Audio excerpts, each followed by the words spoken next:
Welcome back to The Explainer. So today we're tackling the ultimate business showdown, what we expect to happen versus what reality actually decides to deliver.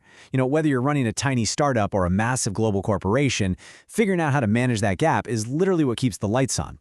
Today we're going to look at a few different approaches for preparing your budgets, how to actually adjust those budgets when reality hits, and how to track the crucial differences between what you planned and what actually went down. It's a painful question, right? What happens when your perfect business plan meets a totally messy reality? You've mapped out every cost, projected your revenues to the penny, and then, boom, the market shifts, a supply chain breaks, maybe demand just skyrockets out of nowhere. Well, today, we're exploring the exact toolkit managers use to resolve this tension, adapt their plans to actual conditions, and measure the real difference between what was supposed to happen and what actually did. Here is our roadmap for today. We're covering the rigid plan trap, flexing with reality, starting from scratch, performance and outcomes, and finally, measuring actual success. Let's just jump right in. All right, part one, the rigid plan trap, or as I like to call it, the flawed expectation. Let's start with the traditional baseline, fixed budgeting. Based on the official CIIMA definition, this is a budget designed to remain unchanged regardless of the actual activity level you hit. Basically, it's a rigid standard that frankly doesn't care about reality. Imagine you plan to make exactly 5,000 units of something and you budget strictly for that. But what if demand tanks and you only produce 3,000? Well, your fixed budget suddenly becomes this completely unrealistic yardstick. It's almost impossible to judge how well your team did because your actual activity looks nothing like your original guess. The real takeaway here is that for most modern, fast-moving businesses, this rigid plan is just a trap. It completely ignores the curveballs that volume changes throw at you.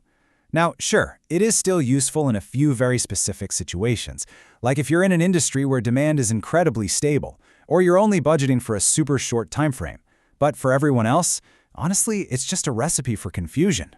Which brings us to part two, flexing with reality and rolling with the punches. When conditions change, and they absolutely always do, whether it's a seasonal shift or a huge unexpected order, you need a tool that adapts. Enter flexible budgeting. It's essentially a sliding scale designed to give you budgeted costs for any level of activity you actually achieve. By splitting your costs into fixed, variable, and semi-variable buckets, this budget automatically recalculates your cost expectations based on reality. So, if you end up making 10,000 units instead of 5,000, your flexible budget instantly adjusts to show you what that actually should have cost. Pretty smart, right? And looking at them side by side really highlights why flexible budgets are just better for controlling operations. Fixed budgeting assumes the world stands still. It lumps all costs together, which just leads to totally unfair comparisons when things inevitably change. But flexible budgeting? It's built for the real world. Because it classifies costs by how variable they are, it lets you fairly compare your planned figures against what you actually achieved. I mean, you shouldn't punish a manager for spending more on raw materials if they also churned out way more products that make the company money. What's really cool to see is how this works in practice. By mapping out cost elements at different capacity levels, say 50%, 60%, and 80%, managers can forecast how material costs might creep up, or how they might need to drop the selling price a bit to move more inventory. It basically gives management the power to pinpoint the exact operational level that maximizes profit, rather than just taking a shot in the dark. All right, moving on to part three, starting from scratch, special projects and blank slates. Let's look at situations where your regular operational budget just doesn't make sense, where you have to completely reset your approach. Take one-off projects, like building a new facility, or a specific R&D project that isn't bringing in direct revenue.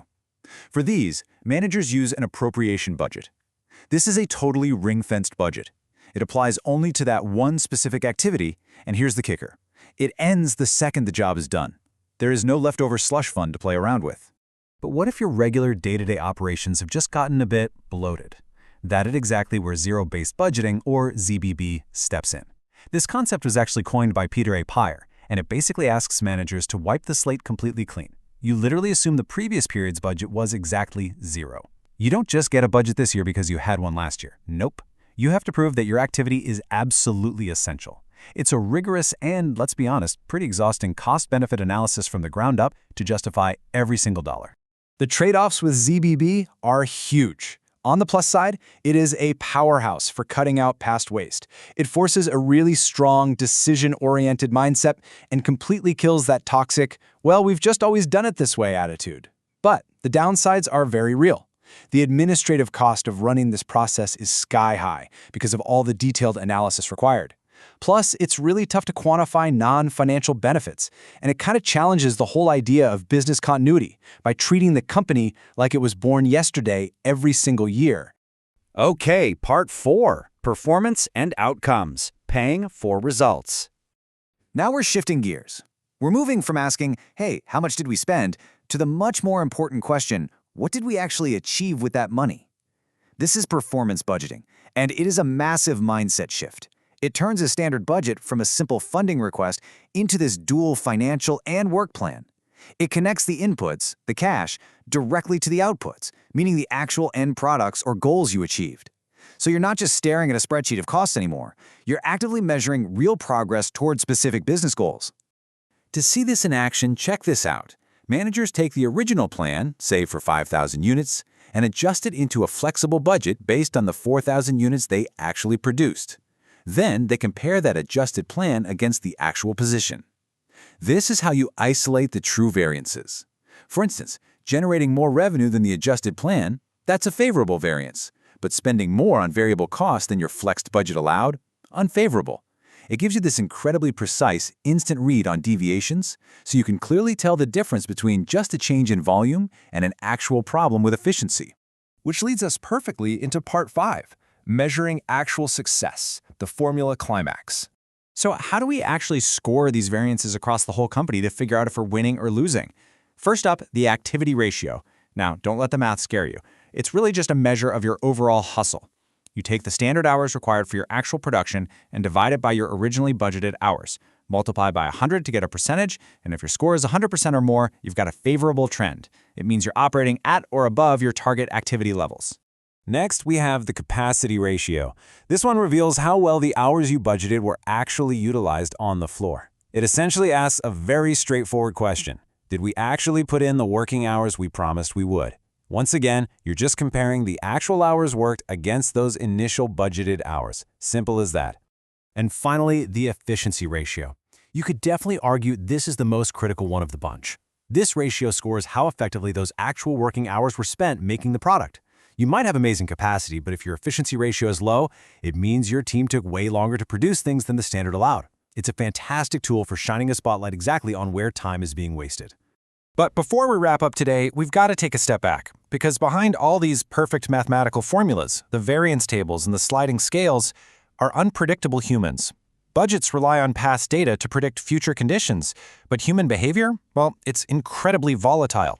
Changes in living standards, earning capacity, or just shifting consumer preferences can completely change the game overnight, and that can throw even the absolute best flexible budget completely out the window.